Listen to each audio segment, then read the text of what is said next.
नमस्कार, बहुत स्वागत है आपका। भारत अपडेट देख रहे हैं आप। मैं हूं आपके साथ भावना त्रिपाठी। बुलेटिन की शुरुआत करेंगे बड़ी खबर के साथ। राम मंदिर चढ़ावा चोरी केस से जुड़ी बड़ी खबर सामने आ रही है। ट्रस्ट सदस्यों के खिलाफ अयोध्या के वकीलों में गुस्सा देखने को मिला। स्थानीय वकीलों ने राम जन्मभूमि थाने में तहरीर दी।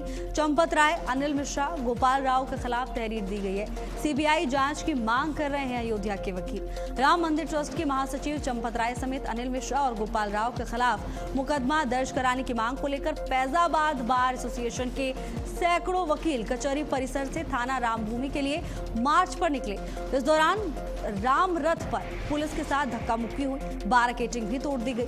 पुलिस ने वकीलों को सिविल लाइन पुलिस चौकी के पास रोक दिया, जहां उन्होंने तहरीर सौंपकर उसकी रिसीविंग प्राप्त की।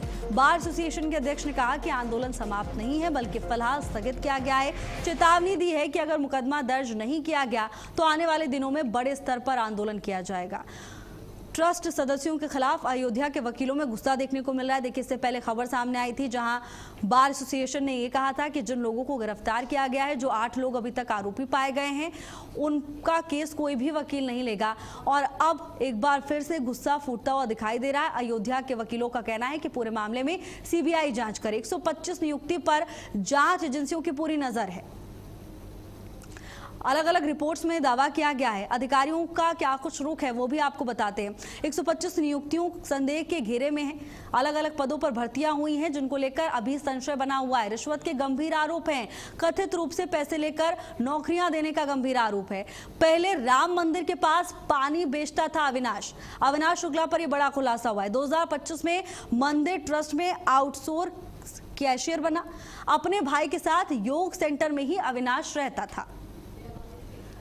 6 जुलाई को राम मंदिर ट्रस्ट की बैठक होगी और इस बैठक में कई बड़े फैसले लिए जा सकते हैं। पहले 11 जुलाई को ये बैठक होनी थी, अब 6 जुलाई को बैठक होगी। राम मंदिर ट्रस्ट के महासचिव और सदस्य के इस्तीफे के बाद बैठक को 5 दिन पहले बुला लिया गया। सूत्रों के हवाले से जानकारी है कि बैठक दिल्ली या अयोध्या में बुलाई जाएगी। बड़े चेहरे इस बैठक में मौजूद रहेंगे। बैठक में श्री राम जन्मभूमि तीर्थ क्षेत्र ट्रस्ट के सभी सदस्य उपस्थित होंगे। पदेन सदस्यों से भी ट्रस्ट अपील करेगा कि बैठक में जरूर शामिल हों। ट्रस्ट के महासचिव चंपत राय और सदस्य डॉक्टर अनिल मिश्रा को लेकर भी अपडेट सामने आ रहा है। राम मंदिर ट्रस्ट के प्रत्येक 3 माह पर होने वाली बैठक 6 जुलाई को। और वहीं राम मंदिर चढ़ावा चोरी मामले में एक्शन लगातार जारी है। आरोपी लवकुश मिश्रा को नोटिस जारी किया गया है। एडीए ने निर्माण पर नोटिस जारी किया। सोहावल के बनवीरपुर में बन रहा मकान। आरोपी लवकुश मिश्रा के घर पर बुलडोजर चलेगा। तो देखिए, प्रशासन की ओर से बड़ी कार्रवाई की जा रही है, जहां एक तरफ प्रशासन टीम ये पता लगाने की कोशिश में जुटी हुई है कि आखिर इस गबन में शामिल कौन है, मास्टरमाइंड कौन है, किसकी संलिप्तता है पूरे मामले में। तमाम चीजें अभी जांच का विषय है और धीरे धीरे जांच आगे बढ़ रही है, लेकिन लगातार इस पूरे मामले में कई बड़े डेवलपमेंट्स होते हुए नजर आ रहे हैं। बहरहाल लवकुश मिश्रा पर बड़ी कार्रवाई की जा रही है। राम मंदिर चढ़ावा चोरी मामले में एक्शन जारी है। आरोपी लवकुश मिश्रा को नोटिस जारी कर दिया है प्रशासन ने। एडीए ने निर्माण पर नोटिस जारी किया है। बता दें कि सोहावल के बनवीरपुर में मकान बन रहा है और अब इसी मकान पर बुलडोजर चलेगा। प्रशासन का पीला पंजा मकान पर चलेगा। तो आरोपी लवकुश मिश्रा पर कार्रवाई तेज है। एडीए की ओर से नोटिस जारी किया जा चुका है। बनवीरपुर में यह मकान बन रहा है। हालांकि अब इस पर कार्रवाई देखने को मिलेगी। पीला पंजा विभाग का चलेगा।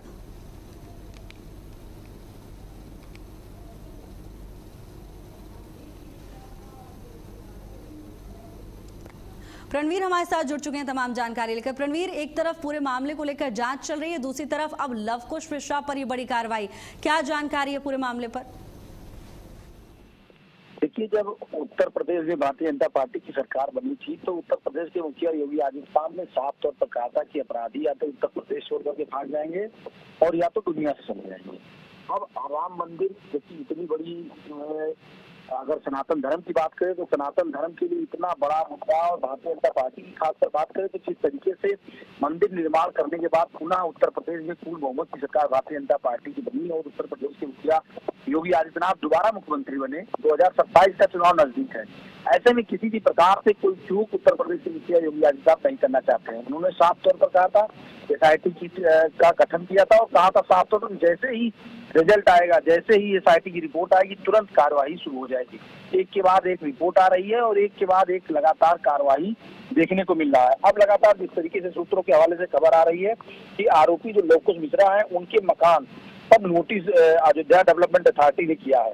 तो साफ तौर पर इनके घर के मकान का जो मानचित्र है वो स्वीकृत नहीं है। इसके लिए इसको जो है लखनऊ जो अयोध्या डेवलपमेंट अथॉरिटी है, उन्होंने नोटिस जारी किया है धारा 27 और 28 में। अब धारा 27-28 नोटिस जारी करने के बाद जब इनकी सुनवाई होगी विहित न्यायालय में, उसके बाद इनको जो है विहित प्राधिकारी न्यायालय में एक बार इनको मौका दिया जाएगा कि ये आकर के अपने न्यायालय में और इस जो मकान बन रहा है उसका ये मानचित्र, स्वीकृत मानचित्र दिखाएंगे। अगर स्वीकृत मानचित्र ये नहीं दिखा पाए तब कहीं ना कहीं अयोध्या जो डेवलपमेंट अथॉरिटी है इनके खिलाफ कड़ी कार्रवाई करेगी। पहले इनकी बिल्डिंग को सील किया जाएगा, सील करने के बाद अगर ये फिर से उस पर काम चलाते हैं तब कहीं ना कहीं इस पे ध्वस्तीकरण की कार्रवाई की जाएगी। आपको बता दें कि लव कुश मिश्रा का जो मकान है उस सोहावल के बनवीरपुर में बन रहा है और इस तरीके का इनकी ये भी जांच हो रही है कि जो संपत्ति है ये कौन सी संपत्ति है, चंदा चोरी का पैसा इसमें लगा है, इनके इनकम क्या है, इनके स्रोत क्या है।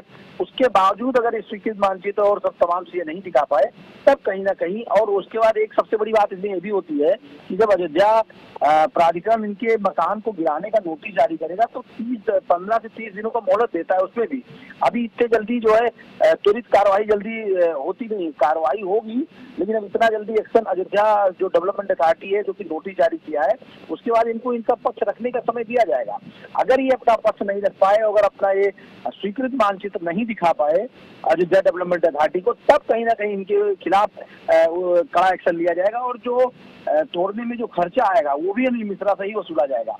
तो ये जो फैक्ट है, ये जो कानून है उस दायरे में रह करके कार्रवाई करेंगे। अगर इनकी काली कमाई अगर कहीं SIT या पुलिस को मिलती है जो उसमें खपत होने की रिपोर्ट आती है तो वो दूसरा एंगल होगा, लेकिन अगर अयोध्या डेवलपमेंट अथॉरिटी कार्रवाई करेगी तो स्वीकृत मानचित्र अगर दिखा दिया इन्होंने तो नहीं कर पाएगी, लेकिन अगर इन्होंने नहीं दिखाया तो कहीं ना कहीं इनके मकान का ध्वस्तीकरण कार्रवाई होगा। रणवीर, और प्रशासन के और शासन के रवैये को देखकर, लहजे को देखकर तो ये लग रहा है कि आगे धीरे धीरे कार्रवाई और भी सख्त होने वाली है। रणवीर, आप बने रहिएगा, आगे भी आपसे जानकारी लेंगे। और वहीं उत्तर प्रदेश में बड़े पैमाने पर डिप्टी SP के तबादले हुए हैं। 125 DSP के कार्यक्षेत्र पर परिवर्तन हुआ है।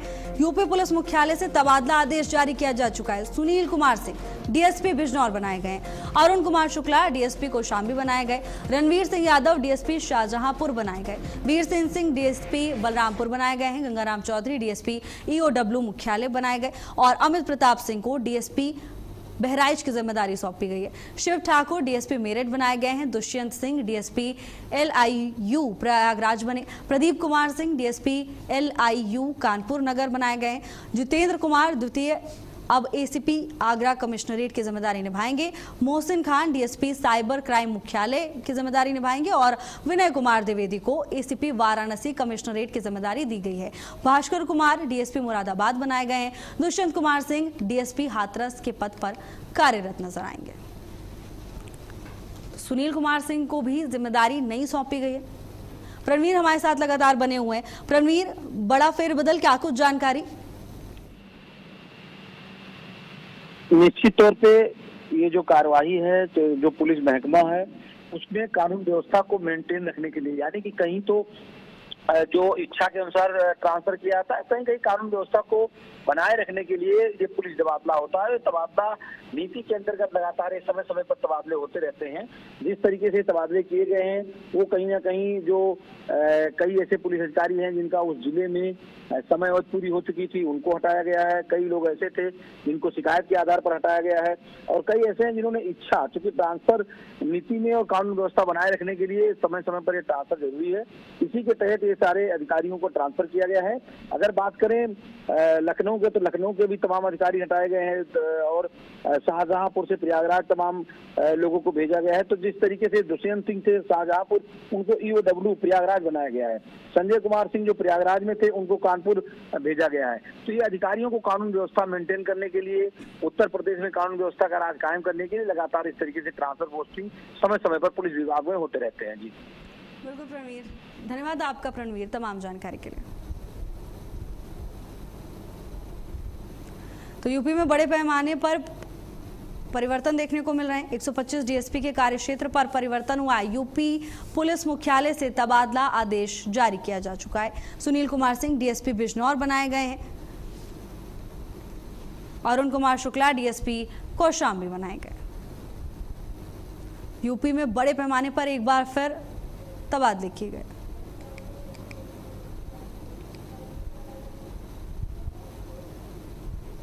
और वहीं उत्तर प्रदेश सरकार के कैबिनेट मंत्री अनिल राजभर से 2027 विधानसभा चुनाव में बीजेपी की रणनीति और अखिलेश की पीडीएफ फॉर्मूले पर भारत अपडेट से खास बातचीत की। सुनिए।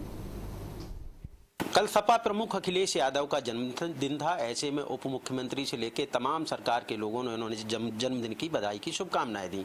ऐसे में उन्होंने कहा कि इस बार का जो चुनाव है वो आखिरी चुनाव होगा यदि भाजपा जीत जाती है। चूंकि 2024 के लोकसभा चुनाव में भी उन्होंने एक नैरेटिव तैयार किया था संविधान को लेकर, और अब इस तरह के सवाल को बात करने के लिए हमारे साथ कैबिनेट मंत्री उत्तर प्रदेश सरकार में अनिल राजभर जी हैं। अनिल जी, ये बताइए, 2024 के चुनाव में अखिलेश जी ने, पूरे विपक्ष ने संविधान को लेकर एक नैरेटिव तैयार किया, कहीं ना कहीं वो उसमें सफल हुए? क्योंकि 2024 में आपका आंकड़ा कम हुआ और उनका बढ़ा। अब वो अक्सर ये कहते नजर आते हैं कि अगर इस चुनाव में भाजपा जीत गई तो फिर ये आखिरी चुनाव होगा और किसी को अगली बार वोट डालने का मौका ही नहीं मिलेगा। इसको आप कैसे देखते हैं? देखिए, 2024 में जो नैरेटिव सेट किया आरक्षण और संविधान को लेकर, उनके झूठे नैरेटिव की सजा देश में जनता उन लोगों को दे रही है। 2024 के बाद देश में जितने चुनाव हुए हैं, भारतीय जनता पार्टी को उत्तर प्रदेश सहित देश की सम्मानित जनता ने भारी समर्थन दिया है और उनको सजा दिया है एनडी वालों को।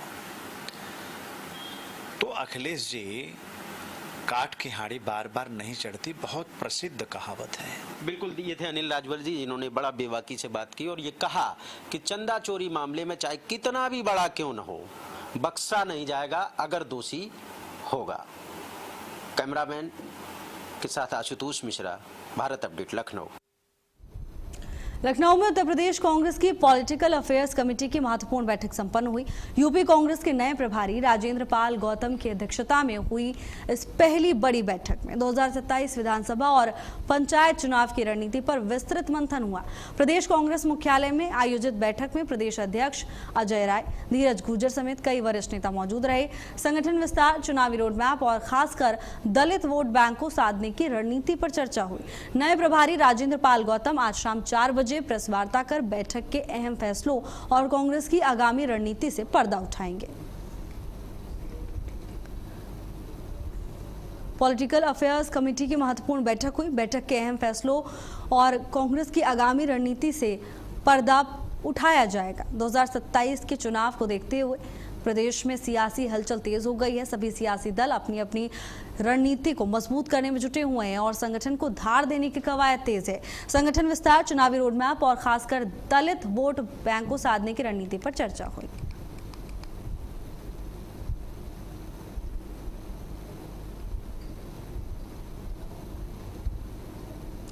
वहीं मेरठ में रेलवे रोड थाना पुलिस ने बड़ी कार्रवाई करते हुए 50,000 रुपए के इनामी कुख्यात चरस तस्कर तस्लीम को गिरफ्तार कर लिया है। आरोपी पर प्रदेश भर में मादक पदार्थ तस्करी और अन्य मामलों में 55 से अधिक मुकदमे दर्ज बताए जा रहे हैं। पुलिस के मुताबिक तस्लीम सदर बाजार थाने से वांछित चल रहा था, जिस पर एडीजी और एसएसपी स्तर से इनाम घोषित था।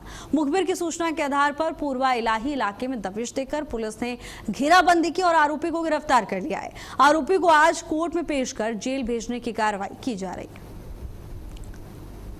55 से ज्यादा केसों का आरोपी गिरफ्तार किया जा चुका है। बड़ी सफलता प्रशासन के हाथ लगी। मेरठ का पूरा मामला 50,000 के इनामी तस्कर पर टीम ने शिकंजा कसा। कुख्यात चरस तस्कर पर यह बड़ी कार्रवाई देखने को मिली।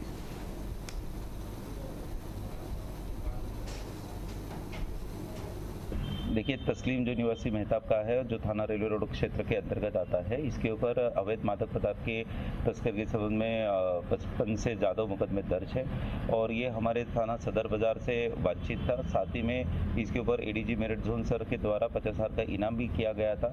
पुलिस लगातार इसके तलाश में थी। कल पुलिस को इसमें कामयाबी हासिल हुई और ये जो मादक पदार्थ का तस्कर है तस्लीम, इसकी कल पुलिस ने गिरफ्तारी की है। आज इसको माननीय न्यायालय में प्रेषित किया जाएगा और आगे की विधिक कार्रवाई की जाएगी। तो कितने मुकदमे इस पे हैं? इसमें लगभग देखिए 55 से ज़्यादा इसके ऊपर मुकदमे हैं और इसमें हमने पहले भी इसकी जो संपत्ति उसकी कुर्क की कार्रवाई की है और आगे भी जो भी इसकी संपत्ति प्रकाश में आई है उसको कुर्क करने की कार्रवाई की जाएगी। वहीं कुशीनगर में पंचायत भवन निर्माण को लेकर चल रहे आमरण अनशन के दौरान प्रशासन की कार्रवाई से बड़ा विवाद खड़ा हो गया। बरवापट्टी थाना क्षेत्र के रामपुर बरहन गांव में 12 तारीख से अनशन पर बैठे श्रीनिवास कुशवाहा को पुलिस ने तहसीलदार तमकुही राज के आदेश पर धरना स्थल से जबरन हटाकर एम्बुलेंस में बैठाया। श्रीनिवास पुराने पंचायत भवन की जगह पर नया भवन बनाए जाने की मांग कर रहे हैं। अब पुलिस की इस कार्रवाई के बाद ग्रामीणों में भारी गुस्सा देखने को मिला। इलाके में तनाव की स्थिति बन गई है। प्रशासन पूरे मामले पर नजर बनाए हुए है। कुशीनगर का ये पूरा मामला बताया जा रहा है, जहां पंचायत भवन को लेकर टकराव देखने को मिला। हालांकि अनशनकारियों को पुलिस ने हटाया है और 12 दिन से चल रहा अनशन अब समाप्त हो चुका है।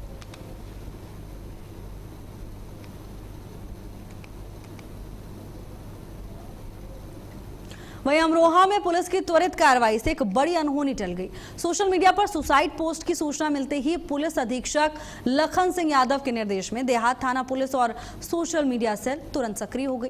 मामले की जानकारी मिलने के 30 मिनट के अंदर पुलिस ने संबंधित युवक को सकुशल ढूंढ निकाला। इसके बाद परिजनों की मौजूदगी में युवक की काउंसलिंग भी की गई है और उसकी मानसिक स्थिति सामान्य पाई गई। पुलिस ने समय रहते कार्रवाई कर उसकी जान बचा ली। अमरोहा पुलिस ने अपील की है कि तनाव या अवसाद की स्थिति में लोग चुप ना रहें, तुरंत सहायता लें।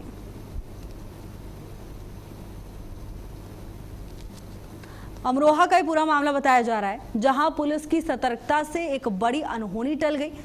मामले की जानकारी मिलने के महज 30 मिनट के अंदर टीम युवक के पास पहुंची, उसे सकुशल बरामद किया गया और उसके बाद परिजनों की मौजूदगी में युवक की काउंसलिंग की गई।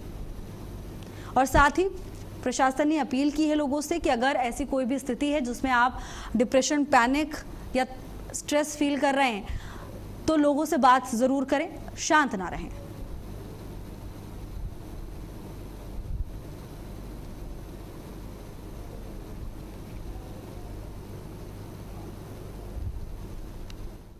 कल दिनांक 1 जुलाई को सोशल मीडिया के माध्यम से एक एक्स प्लेटफॉर्म पर एक सूचना प्राप्त हुई थी, जिसमें एक व्यक्ति सुसाइड करने के लिए उसने अपना सुसाइड नोट उस पर डाला था। उसकी ठिकाने का जानकारी नहीं थी। पुलिस की सोशल मीडिया टीम और थाना अमरोहा देहात की टीम के द्वारा बहुत सक्रियता से इस पर काम किया गया कि उसके कई स्थानों को तलाश करने के पश्चात उसको सकुशल बरामद किया गया। उसके पश्चात उसकी काउंसलिंग कराई गई। इस प्रकार पुलिस की त्वरित कार्रवाई से एक व्यक्ति की जान बच सकी जो अवसाद में था। पुलिस के द्वारा न केवल उसकी काउंसलिंग कराई गई, उसके परिजनों से भी उसको मिल पाया गया। इस प्रकार पुलिस के द्वारा एक ये कार्य किया गया जिससे एक व्यक्ति की जान बच सके। वहीं कुशीनगर के तमकुही राज उपनिबंधक कार्यालय में अधिवक्ताओं ने जमकर हंगामा किया, जिससे पूरे परिसर में अफरा तफरी मच गई। अधिवक्ताओं ने उपनिबंधक पर भूमि रजिस्ट्री में धन उगाही और दलालों के जरिए काम कराने के गंभीर आरोप लगाए। इस दौरान कार्यालय में अधिवक्ताओं और उपनिबंधक के बीच तीखी नोकझोंक भी देखने को मिली। स्थिति को देखते हुए माहौल तनावपूर्ण हो गया। वहीं अधिवक्ताओं ने चेतावनी दी है कि अगर व्यवस्था में सुधार नहीं किया गया तो आंदोलन करेंगे और मामले की शिकायत जिला अधिकारी से की जाएगी। तो देखिए उत्तर प्रदेश के कुशीनगर का पूरा मामला। अमरोहा में एक महिला ने अपने पति को फर्जी मुकदमे में फंसाए जाने का आरोप लगाते हुए पुलिस अधीक्षक को डिजिटल साक्ष्यों से भरी एक पेन ड्राइव रजिस्ट्री के जरिए भेजी है। महिला का दावा है कि सीसीटीवी फुटेज से यह साबित होता है कि घटना के समय उसका पति घटनास्थल पर मौजूद ही नहीं था, बल्कि दूसरे स्थान पर था। महिला ने पुलिस पर पक्षपातपूर्ण कार्रवाई का आरोप लगाया।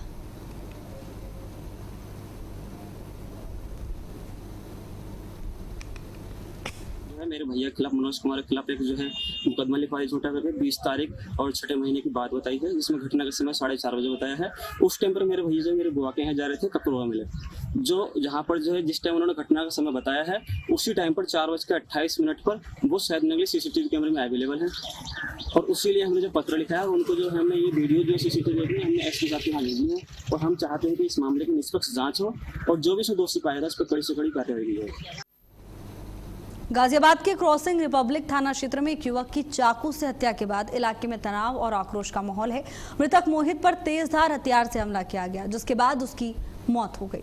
घटना से नाराज परिजनों और स्थानीय लोगों ने सड़क जाम कर आरोपियों की गिरफ्तारी की मांग की है। सख्त कार्रवाई की मांग ग्रामीणों की ओर से की गई। वहीं परिजनों का आरोप है कि पुराने विवाद के बाद मोहित को बुलाया गया और इस वारदात को अंजाम दिया गया।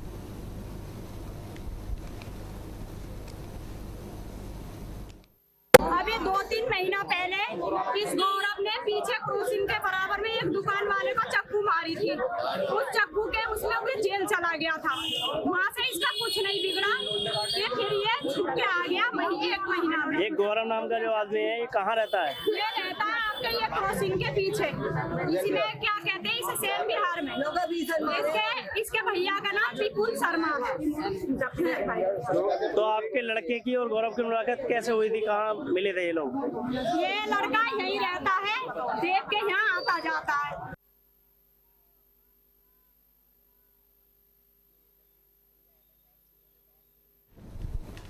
दस से 15 दिन पहले हुई मैक्सिमम।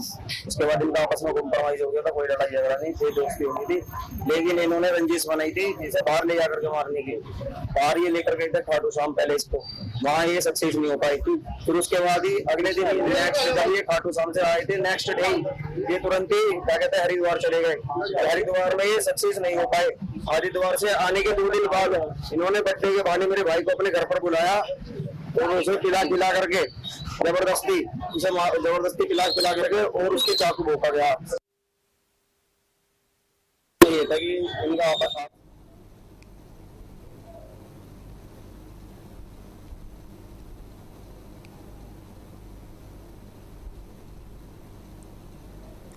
हत्या के बाद सड़क पर जोरदार बवाल देखने को मिला। ग्रामीणों ने कड़ी कार्रवाई की मांग की।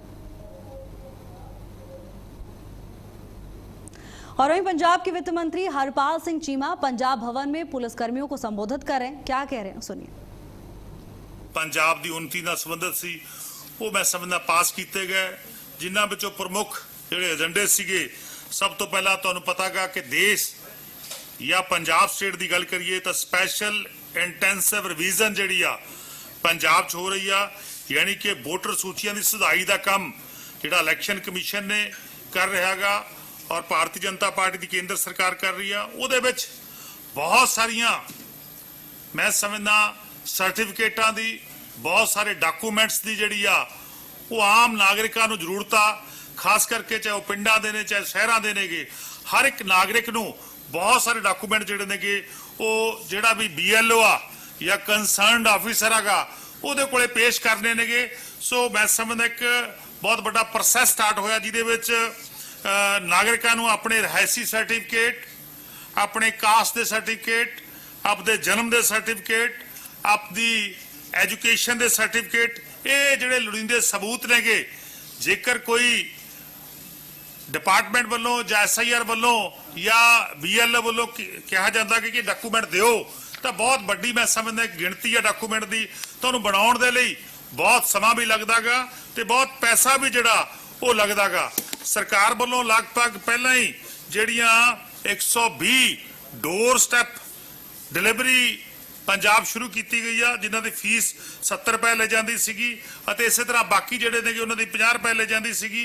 सो एक बड़ा जिहड़ा मैं समझदा काम ऑलरेडी पंजाब सरकार बहुत ही किफायती राइट दे उत्ते कर रही है, पर लेकिन ये जिहड़ी स्पैशल इंटेंसिव रिवीजन आ SIR आ ਇਹਦੇ ਵਿੱਚ खास करके जे मैं गल करना चाहूँ कमजोर वर्ग आ, पेंडू तबका, सीनियर सिटीजन ने या होर संवेदनशील वर्ग नेगे उन्होंने सर्टिफिकेट बनाने के लिए बहुत सारे पैसे जिहड़े नेगे वो खर्च करने पैंदे सीगे। सो असी ने फैसला किया, सरदार भगवंत सिंह मान जी ने फैसला किया कि इन्हां सारे सर्टिफिकेटां दा असी ने 1/7/26 तो लैके 1/7/26 तो लैके 30/9/26 तक 30/9/26 ਤੱਕ ਇਹਨਾਂ ਵਿੱਚ ਜਿਹੜੇ ਚਾਰजेस ਨੇਗੇ ਉਹ ਸਾਰੇ ਮੁਆਫ ਕੀਤੇ ਗਏ ਨੇ। ਯਾਨੀ ਜਿਹੜੇ ਅਸੀਂ ਪੈਸੇ ਲੈਂਦੇ ਸੀਗੇ, ਫੈਸਿਲਿਟੇਸ਼ਨ ਚਾਰजेस ਸੀ ਜਿਹੜੇ, ਉਹ ਸਾਰੇ ਵੇਵ ਆਫ ਕੀਤੇ ਗਏ ਨੇਗੇ। ਸੋ ਮੈਂ ਸਮਝਦਾ ਇੱਕ ਵੱਡਾ ਇੱਕ ਡਿਸੀਜਨ ਹੋਇਆਗਾ। ਨਹੀਂ ਬਹੁਤ ਸਾਰੇ ਪੰਜਾਬ ਦੇ ਨਾਗਰਿਕ, ਪੰਜਾਬ ਦੇ ਵੋਟਰ ਇਸ ਗੱਲੋਂ ਆਪਣੇ ਵੋਟ ਦਾ ਐਕਸਰਸਾਈਜ਼ ਕਰਨ ਤੋਂ ਰਹਿ ਜਾਂਦੇ ਜਾਂ ਉਹਨਾਂ ਨੂੰ ਮੌਕਾ ਨਾ ਮਿਲਦਾ ਕਿ ਬਹੁਤ ਸਾਰੇ ਸਰਟੀਫਿਕੇਟ ਨਾ ਬਣਦੇ ਜਾਂ ਉਹ ਗਰੀਬ ਵਿਅਕਤੀ ਜਿਹੜੇ ਕਿਤੇ ਨਾ ਕਿਤੇ ਮੈਂ ਸਮਝਦਾ ਪੈਸੇ ਨਹੀਂ ਖਰਚ ਕਰ ਸਕਦੇ ਸੀਗੇ, ਉਹਨਾਂ ਇਹ ਆਪਣਾ ਮੌਕੇ ਤੋਂ ਖੁੰਝ ਜਾਂਦੇ। सो सरकार ने फैसला किया।